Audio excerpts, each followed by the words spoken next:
வணக்கம். கடக ராசிக்கான ஆவணி மாத பலன்களை இந்த பதிவுல பார்க்கலாம்.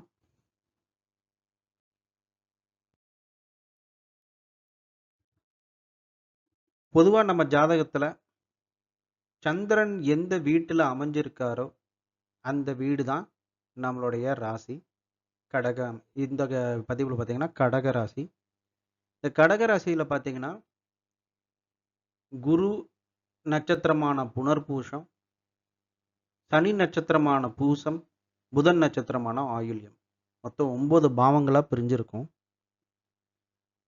கடகம்னாவே அவங்க வாழ்க்கையில பார்க்கக்கூடிய அத்தனை நபர்களும் பார்த்தீங்கன்னா, விதவிதமான அனுபவசாலியா இருப்பாங்க. மிக நல்லவர்கள். கடகம்னாவே ஒரு நல்ல மனிதர்கள்னு எடுத்துக்கலாம். எல்லா கஷ்டம், நஷ்டம், துன்பம், இன்பம் எல்லாத்தையும் சந்திச்சவங்க தான் இந்த கடக ராசிக்காரங்க. சரி. இந்த ஆவணி மாசம் இந்த கடகத்துக்கு எப்படி இருக்க போதுங்கிறத நம்ம பார்க்கலாம். கடகம் 1ஆம் வீடு. நீங்க எந்த அளவுக்கு ஸ்ட்ராங்கா இருக்க போறீங்க அப்படின்னு பார்க்க போறோம்.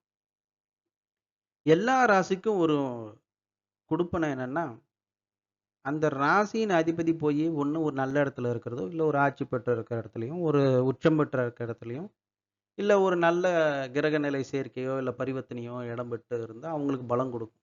ஆனா, நம்ம கடகத்துக்கு மட்டும் எப்படின்னா, அந்த வீட்டின் அதிபதி பார்த்தீங்கன்னா, மாறிக்கிட்டே இருப்பாரு. தினம் தினம் புது புது சிந்தனை, தினம் தினம் புது புது வாழ்க்கைங்கிற மாதிரி அவங்களுக்கு எல்லா நட்சத்திரமும் அவரோட அடக்கம். அதனால இவரு லக்னாதிபதி எப்படி இருக்காரு? இந்த ராசிநாதன் அதிபதி எப்படி இருக்காரு? ஸ்ட்ராங்கா இருக்காரா? இல்லையா? அப்படிங்கிற ஒரு வேவரிங் மைண்ட் இருந்துகிட்டே இருக்கும். இது எப்பயுமே நம்ம ஒரு ஸ்டெடியா வச்சுக்கணும்னா, நீங்க வணங்க வேண்டிய கடவுள் பார்த்தீங்கன்னா, பராசக்தி. ஆதி பராசக்தி. இந்த ஆதி பராசக்தியில பார்த்தீங்கன்னா, எல்லா தெய்வங்களுமே அடங்கும். பராசக்திங்கிறது முழு அம்சம் பெற்றது. அந்த பர்ட்டிகுலர் நேமுக்கு அந்த அளவுக்கு ஒரு பவர் இருக்கு. கடகம்னாவே நீங்க வணங்கக்கூடிய முதல் தெய்வம் அவங்க தான். அவங்க அந்த சந்திரனோட அதிபதி பார்த்தீங்கன்னா, இந்த பராசக்தி தான். இந்த ஆவணி மாசம் பார்த்தீங்கன்னா, மத்த கிரகங்க நிலையை வச்சு தான் நீங்க எப்படி இருக்கணுங்கிறத நீங்களே நிர்ணயம் வச்சுக்குவீங்க. அதாவது ஒரு தொழிலா இருக்கட்டும், வேலை தேடுபவரா இருக்கட்டும், திருமணத்துக்காக எடுக்கிற முயற்சியா இருக்கட்டும், இல்ல திருமணம் ஆன பிறகு குழந்தைக்கு முயற்சி எடுக்கிறவங்களா இருக்கட்டும், எல்லாமே அந்த சூழ்நிலைக்கு தகுந்தவாறே இந்த கடக ராசிக்காரங்க இன்பமும், துன்பமும் இருக்கும். அத பொறுத்தவரையில இந்த கடக ராசிக்கு ஏதாவது சுபர்னுடைய அனுகிரகம் கிடைக்குதான்னு சொல்லி நம்ம பார்க்கணும். பார்க்கும்போது சில பாவ கிரகங்கள் தென்படுது. பார்வைகள் இருக்கு. கொஞ்சம் நம்மளுக்கு லைட்டா ஒரு 20% நம்ம கம்மி பண்ணிக்கலாம். அப்ப ஆவணி மாசம் பார்த்தீங்கன்னா, ஒரு 50% 60% நீங்க ஸ்ட்ராங்கா இருப்பீங்க. நீங்க ஸ்ட்ராங்கா இருப்பீங்கன்னா, இந்த 1ஆம் பாவம் என்ன சொல்ல வருதுன்னா, நீங்க எப்படி இருக்க போறீங்கன்னு. ரைட். இப்போ உங்களுக்கு ஒரு 70% இது நல்லா இருக்கும். இப்ப எதுல வழியா அத நல்லா செயல்படுத்தலாம் அப்படிங்கிறத நம்ம பார்க்கலாம்.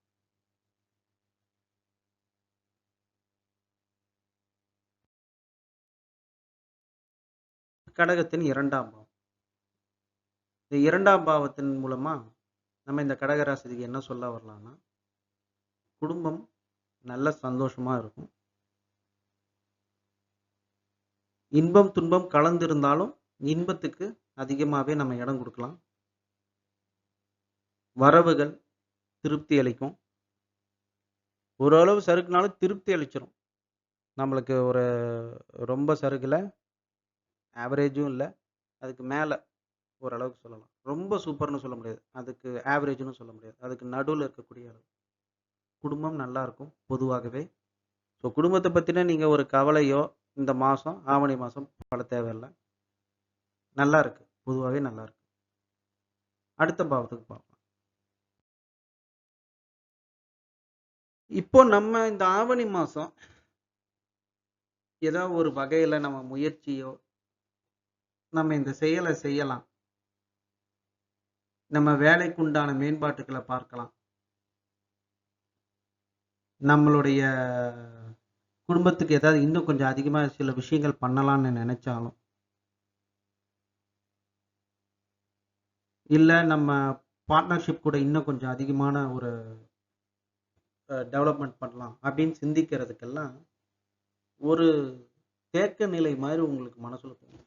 தேக்க நிலைன்னா, ஒரு மாதிரி ஒரு முதிர்ச்சி அடைஞ்சா எப்படி இருக்கும்? ஒரு சோம்பேறி ஒரு சோம்பேறி மாரி ஒரு ஃபீலிங். அது மாரி ஒரு சில எண்ணங்கள்லாம் உங்களுக்கு மனசுல வரும். இத பண்ணலான்னு நெனைப்பீங்க.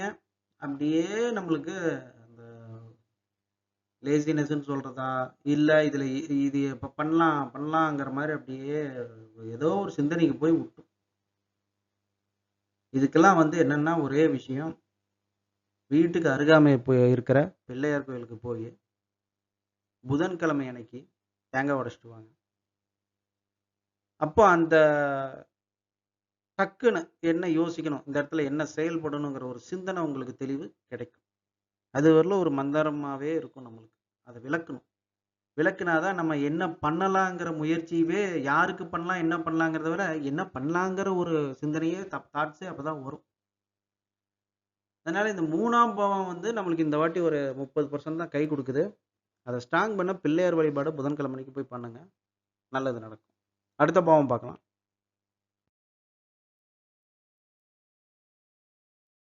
நம்ம இந்த பாவக ரீதியா பார்க்கும்போது, 4ஆம் பாவம் ரீதியா பார்க்கும்போது, வண்டி, வாகனம், நம்மளுடைய டிராவலிங், அப்புறம் ஏதாவது புதிதாக இடம் வாங்குறது, எல்லாமே மாதம் முற்பதியில வச்சுக்கோங்க. வண்டிக்கு கொஞ்சம் டிசைன் பண்றது, அலங்காரம் பண்றது. கண்டிப்பா ஆவணி மாசம் அந்த ஒரு தாட் இருக்கும். வண்டிக்கு வீல மாத்தலாம். இல்ல கொஞ்சம் அழகா பெயிண்ட் பண்ணலாம். வர்ணங்களால பெயிண்ட் பண்ணி பார்க்கலாம். அப்படிங்கிற ஒரு எண்ணம்லாம் இருக்கும். பண்ணுங்க, தாராளமா பண்ணுங்க. ஒண்ணும் தவறு இல்ல. அது உங்களுக்கு ஒரு திருப்திய குடுக்கணும்னா தாராளமா பண்ணுங்க. அந்த மன நிறைவோட நீங்க மத்த செயல்களையும் நல்லா தெம்போட செய்யணும். அதுதான் விஷயம். செலவு பண்றதுன்னு முடிவு எடுத்துட்டோம். ஒரு வீடு இடம் இருக்குதுன்னா, அதுக்கு வந்து காம்பவுண்ட் வால் கட்டுறது. வீடு கட்டுறோமோ இல்லையோ காம்பவுண்ட் வால் கட்டி நல்லா ரெடி பண்ணி, அந்த இடத்துக்கு உண்டான விஷயங்கள்லாம் அலங்காரமா பண்ணி பார்க்கலாம். அழகா பண்ணி பார்க்கணுங்கிற ஒரு எண்ணம் வரும். தாராளமா பண்ணுங்க. வீட்டுக்கோ, இல்ல வண்டிக்கோ. உங்க அம்மாக்கு ஏதாவது இந்த தாய் வழி ஸ்தானத்துக்கு ஏதாவது ஒரு நல்லது பண்ணா, அவங்களுக்கு ஏதாவது ஒரு இது பண்ணணும்னா, தாராளமா பண்ணலாம். ஒண்ணும் தவறு இல்ல. அவங்க சிஸ்டர்ஸ், அவங்க பிரதர்ஸ் எல்லாம் பார்க்கணும்னு நெனச்சாங்கன்னா, நீங்க வந்து கூட்டிட்டு போகாம இருக்காதீங்க. தாராளமா கூட்டிட்டு போய் காட்டிட்டு வாங்க. அதெல்லாம் வந்து மனஸ்தாபங்கள் அவங்களுக்கு அவங்களுக்குள்ள இருந்தாலும், பெரியவங்களுக்கு கூட்டிட்டு போய் அவங்க பிறந்தவங்கள காட்டிட்டு வர்றது ரொம்ப நல்லது. நம்மளுக்கு ஒரு ஆசீர்வாதம் கிடைச்ச மாதிரியும். ஸோ தாயின் ஆசீர்வாதம் இந்த ஆவணி மாசம் உங்களுக்கு 100% இருக்கு. நம்புங்கள். அடுத்தது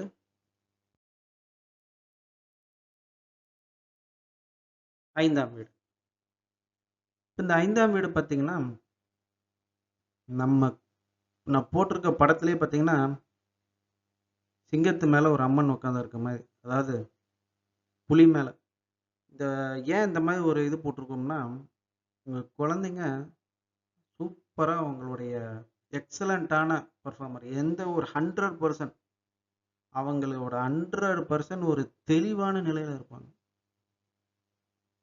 நீங்க வந்து பூஸ்ட் அப் பண்றீங்களோ இல்லையோ, அவங்க டீச்சர்ஸே வந்து அவங்கள எங்கேயோ கொண்டு போய் உட்கார வைக்க போறாங்க.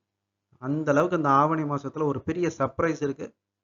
பொதுவா இந்த ஆவணி மாசம்லாம் பார்த்தீங்கன்னா, உங்களுக்கு இந்த அ பரீட்சை முடிஞ்சு இந்த பேரண்ட்ஸ் மீட்டிங் அதெல்லாம் கூப்பிட்டாங்கன்னா, நல்லா சந்தோஷமா போயிட்டு வாங்க. உங்க பசங்க உங்களுக்கு ஒரு பெரிய நல்ல கிஃப்ட் ரெடி பண்ணி வச்சிருக்காங்க.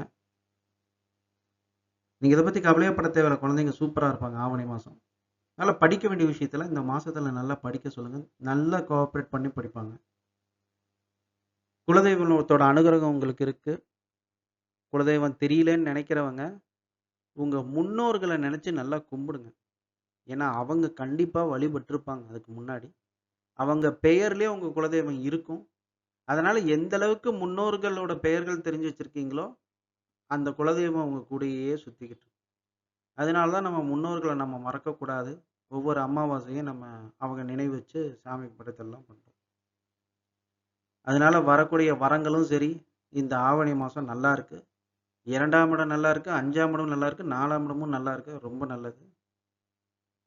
ரைட். அடுத்தது 6ஆம் இடம் பார்க்கலாம்.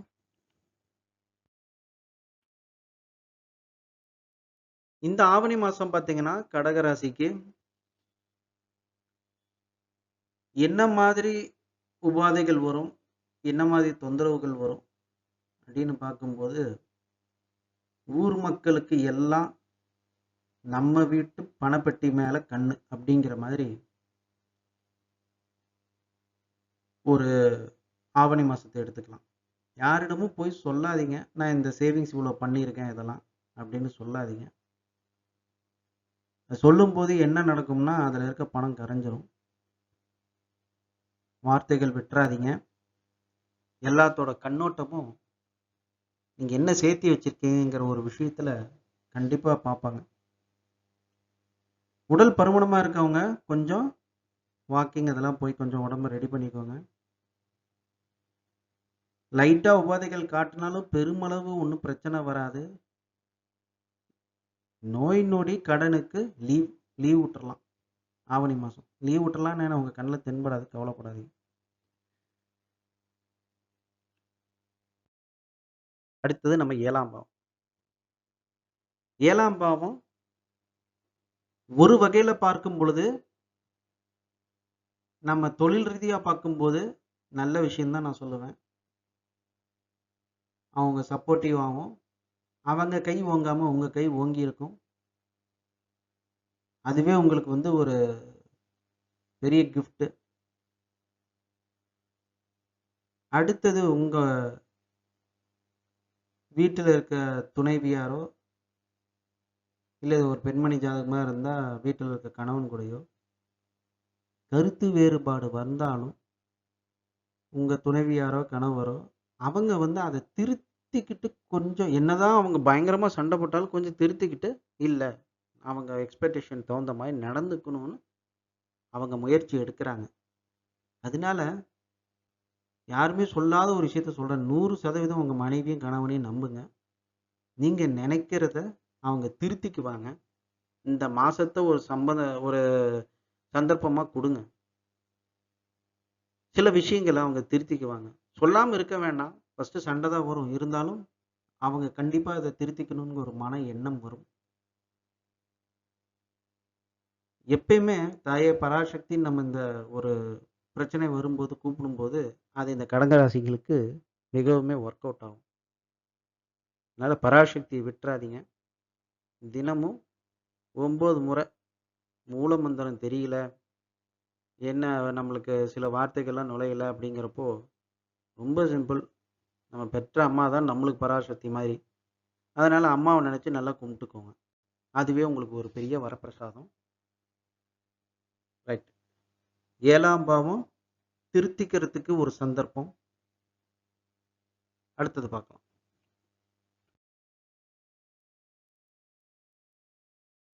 இந்த ஆவணி மாசம் தலை தூக்கி நிற்கக்கூடிய ஒரு சிங்க படம் பார்த்துருக்கீங்க. அந்த சிங்கம் நம்மளை கடிச்சிருமா என்னமா அப்படிங்கிற பார்க்கும் பொழுது நல்ல பிரச்சனை வந்து நம்ம கண்ணு முன்னாடி நிக்குது. அதை நம்ம சீண்டிட்டோம்னா தான் நம்மளை கடிச்சிரும்.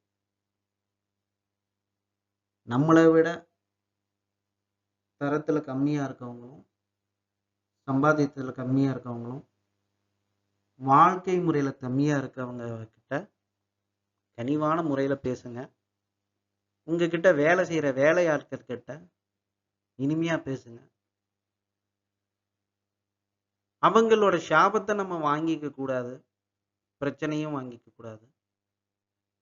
பணிந்து பணிந்து போங்க. பணிந்து போங்க. பணிந்துன்னா பொருளால கிடையாது, மனசார பணிந்து போங்க. நம்மள ஒருத்தர் யாசகம் ஏதோ திட்டிப்புட்டாரு அப்படின்னா நம்ம உடனே அது இதுன்னு நம்ம திட்டதை விட அப்படியே அமைதியா இந்த காதுல வாங்கி அந்த காதுல விட்டுட்டு நீங்க பேசினதை நான் எடுத்துக்கலன்னு நினைச்சுக்கிட்டு அப்படியே வாழ்க்கையை ஓட்டுங்க. இந்த ஆவணி மாசம் அவர்களே இந்த மாத இறுதியில இவரை நம்ம திட்டிட்டோமேன்னு சொல்லி ஐயா மன்னிச்சுக்கோங்க, அப்படின்னு சொல்லி உங்ககிட்ட திரும்பி வரக்கூடிய மாசம். கூட ஒர்க் பண்ற வேலையாட்களும் சரி, யாரா இருந்தாலும் சரி, பொறுத்து பாரு உங்களுக்கு நல்லது நடக்கும்.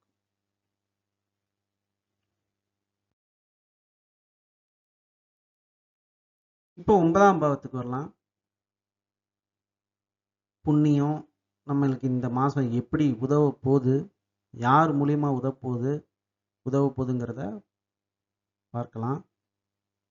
உங்க தாத்தா வழியில நல்லா ப்ரே பண்ணிக்கோங்க. அவங்கள வணங்குறதுனால ஒரு வாழ்க்கை தரம் முன்னேற போகுது. தாத்தான்னா, தாத்தாக்கு அவருடைய அப்பா, பாட்டனார் சொல்லுவாங்க இல்லையா? அந்த ரேஞ்சுக்கு போயிரணும். அவர நீங்க இந்த மனசுலயோ, இல்ல நேர்லயோ எங்கேயோ தென்பட போறாரு இந்த ஆவணி மாசம். மனசுக்குள்ள ஒரு பெரிய ஒரு வயதானவர் ஒருத்தர் போயிட்டு இருக்காருன்னா, அவங்க கிட்ட ஒரு பேச சந்தர்ப்பம் கிடைச்சா, பேசி ஒரு ஆசீர்வாதம் வாங்குங்க. சகல தோஷங்களும் நிவர்த்தி ஆகும். காக்காக்கெல்லாம் சாப்பாடு வைங்க. குருவிகளுக்கெல்லாம் சாப்பாடு வைங்க. பெரியவர்கள் உங்களை தேடி வராங்க. நல்ல மதிப்பு, மரியாதை உயரப் போகிறீங்க. உயரப்போகும் நேரம் ஆவணி மாசம். அவங்க ஒரு சிந்தனையும் தெளிவும் கொடுப்பாங்க உங்களுக்கு. தெளிவான சிந்தனை கொடுப்பாங்க. நம்புங்க. அடுத்தது பார்க்கலாம். 10ஆம் வீடு. 10ஆம் வீடு. யார் யாருக்கு வேலை வேண்டும், வேலை தேடி கொண்டு இருப்பவங்களுக்கெல்லாம் வேலை கிடைக்கிறது மட்டும் கிடையாது. நம்ம இந்த காசுக்கு கிடைச்சிருக்கு இவ்வளோ பெரிய சந்தோஷங்கிறது ஒரு பெரிய ஒரு மகிழ்ச்சியை தரப்போகுது. அதனால தயாரா இருந்துக்கோங்க. கேக்கு, ஸ்வீட்ஸ் எல்லாம் எடுத்து வச்சுக்கோங்க. வேலை கிடைச்சிருச்சுன்னா எல்லாருக்கும் கொடுங்க. மிக மிக அற்புதமான நிலை வரப்போகுது. ஆவணி மாதம் விட்டுறாதீங்க. இருக்கிற இன்டர்வியூ எல்லாம் வாக்கின்னு அது இதுன்னு எல்லாம் போய் அட்டன் பண்ணுங்க. தைரியமாக அட்டன் பண்ணுங்க. இந்த தைரியம் 3ஆம் பாவம் தான் இப்போ மைனஸில் இருக்குது. அதை மைனஸை குறைக்க நான் என்ன சொன்னேன், பிள்ளையாருக்கு போய் 9 மணிக்கு முன்னாடி, பிள்ளையார் அரசமடை பிள்ளையாருக்கு 9 மணிக்கு முன்னாடி போய் தோப்புக்காரம் போட்டு ஒரு 9 வாட்டி சுற்றிட்டு நேராக போங்க. தெம்பும் தெளிவும் கிடைக்கும். வேலை கிடைச்சிரும். கண்டிப்பாக கிடைச்சிரும். ஜாதக ரீதியாகவும் 90% ஒத்து போகுது. 90% எதுக்குன்னு சொல்லுவாங்க, 100% ஒத்து போகுது. அத்தனை கடகராசிக்காரங்களுக்கும் வேலை கிடைச்சிரும். ட்ரை பண்ணுங்க. ட்ரை பண்ணாமல் இருக்காதீங்க. அந்த ட்ரை பண்ணி அதுக்கு மேலே இப்போ ஒரு சனிக்கிழமை இன்டர்வியூ போகிறீங்களா, அடுத்தது ஒரு புதன்கிழமை ஒன்று வச்சுக்கோங்க. ஞாயிற்றுக்கிழமையும் முடிஞ்ச யாராவது நடத்துனாங்கன்னா தயவுசெய்து போய் அட்டன் பண்ணுங்க. நல்ல சம்பளத்திலேயே உங்களுக்கு ஒரு எதிர்பார்க்காத ஒரு அதிர்ஷ்டம் கிடைச்ச உடனே இந்த கமெண்ட்ஸ்லேயே நீங்கள் போடுங்க. நான் அதை எதிர்பார்க்குறேன். கண்டிப்பாக உங்களுக்கு கிடைக்கும்.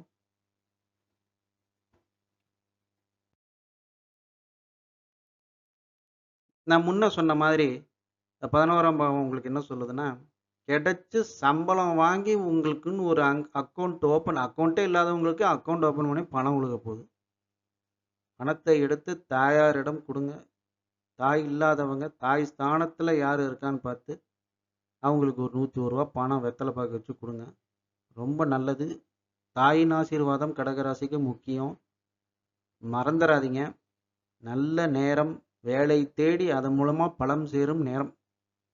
பணம் சேர்த்து வச்சு என் அக்கௌண்ட்டில் இவ்வளோ இருக்குது அப்படிங்கிறது வெளியே சொல்லக்கூடாதுன்னு சொல்லியிருக்கேன். சொல்லாதீங்க யார்கிட்டையும். அடுத்தது நம்ம ஏதாவது வெளிநாட்டு பயணம் ஏதாவது ஒரு மனசில் சிந்திச்சு வச்சுருக்கீங்களா? இல்லை இன்டர்வியூக்கே நீங்கள் எங்கேயாவது வெளியூர் போய் அட்டன் பண்ணணுன்னா தாராளமாக போய் அட்டன் பண்ணுங்கள். மாத முற்பாதியில் இந்த வெளியூரில் இருக்கிற இன்டர்வியூலாம் அட்டன் பண்ணி பாருங்கள். கண்டிப்பாக செலக்ட் ஆயிடுவீங்க. பிற்பாதியில் நம்மளுக்கு கொஞ்சம் உஷ்ணம் சம்மந்தப்பட்ட நோய் கொடுக்க வாய்ப்பு இருக்குது. ஸோ அந்த ஹீட் வேவ்ஸ் ஒரு மாதிரி உங்களுக்கு டயர்ட்னஸ் ஆகும். ஸோ சுகர் இருக்கவங்களாம் கொஞ்சம் கண்ட்ரோல் பண்ணிக்கோங்க. அதே சமயம் கண்ணாடி போடாமல் இருக்காதீங்க. கண்ணாடி போட்டுட்ருக்கவங்க கண்ணாடி கழட்டி வச்சுட்டு சும்மா அப்படியே இருக்காதீங்க. கண் வலி வந்துடும். மொத்தத்தில் நல்லா இருக்கு. ஸோ இந்த ஆவணி மாதம் பார்த்தீங்கன்னா, இந்த கடகராசிக்காரங்க நெகட்டிவ் பாயிண்ட்ஸ்னு எடுத்துக்கிட்டா, முயற்சி ஸ்தானத்தை கைவிடாதீர்கள். அதுக்கு பிள்ளையார் தான் ஹெல்ப் பண்ண போறாரு.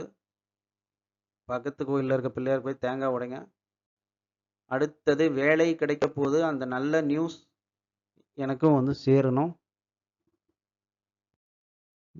மேல்மருவத்தூர் ஆதிபராசக்தி போய் நீங்க தாராளமா நீங்க வழிபட்டுட்டு வரலாம்.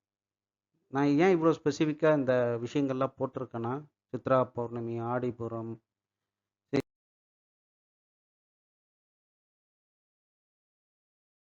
இதெல்லாம் நீங்க வழிபட்டு வந்தீங்கன்னா ரொம்ப நல்லது. மேலும் உங்களோட தனிப்பட்ட ஜாதகத்த என்கிட்ட பார்க்கணும்னு நினைச்சீங்கன்னா, இந்த வாட்ஸ்அப் நம்பருக்கு மெசேஜ் பண்ணுங்க. அடுத்தடுத்த ஸ்டெப்ஸ் நான் அதிலேயே ரிப்ளை பண்றேன். நன்றி, வணக்கம்.